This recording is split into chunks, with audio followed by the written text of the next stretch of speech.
गावाच्या शेवटी एक मोठं वडाचं झाड होतं. त्या झाडावर एक माकडाची आई आणि तिची 2 लहान पिल्लं राहत होती, चिंटू आणि त्याची लहान बहीण दरिया. त्या माकडीनेचे आणि तिच्या पिल्लांचं आयुष्य खूप साधं. आई रोज जंगलात जाऊन काहीतरी खायला आणायची, कधी फळं, कधी कंदमुळे, तर कधी रिकाम्या हाताने परत यायची.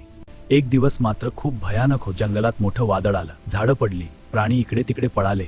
त्या गोंधळात चिंटूची आई ती माकडीन परतच आली नाही. दादा, आई कधी येणार? आई येईल, तू रडू नकोस.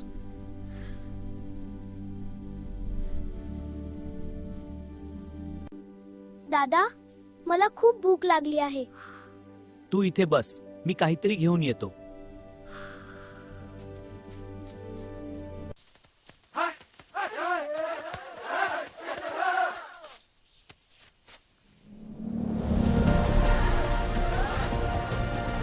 अरे पकडला.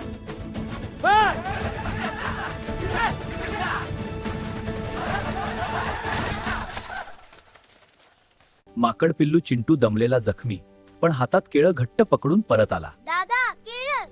माकड पिल्लू चिंटू हसला आणि पूर्ण केळं माकड पिल्लू गुड्डीला दिलं. तू नाही खाणार? मला भूक नाही. पण खरं त्याचं पोट जास्त रेतं बाई. गुढीने अळतीला द्यालीस तर मला आनंद होईल.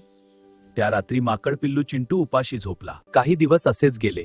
एक दिवस माकड पिल्लू गुड्डी आजारी पडली. तापाने ती थरथरत होती. गुड्डी, डोळे उघड, माझ्याकडे बघ ना. अरे माकडाला हाकून द्या.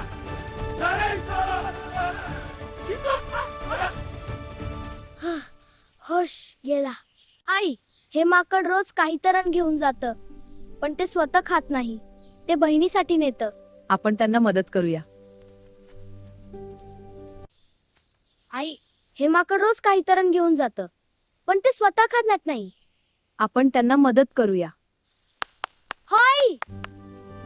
दुसऱ्या दिवशी सकाळी त्या मुलाने आणि त्याच्या आईने झाडाखाली फळं, पाणी आणि औषध नेऊन ठेवलं. माकड पिल्लू चिंटू सावधपणे पुढे आला आणि त्याने आधी माकड पिल्लू गुड्डीला खायला दिलं.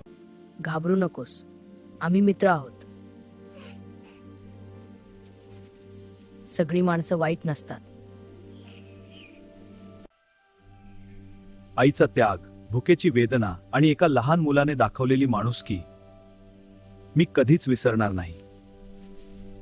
आजही त्या गावात लोक सांगतात, खरी ताकद शरीरात नसते, खरी ताकद असते प्रेमात आणि त्यागात. प्रेम म्हणजे स्वतः उपाशी राहून दुसऱ्याला खाऊ घालणं. संकटातच खरी माणुसकी दिसते. लहान मन मोठं असलं की जग बदलतं.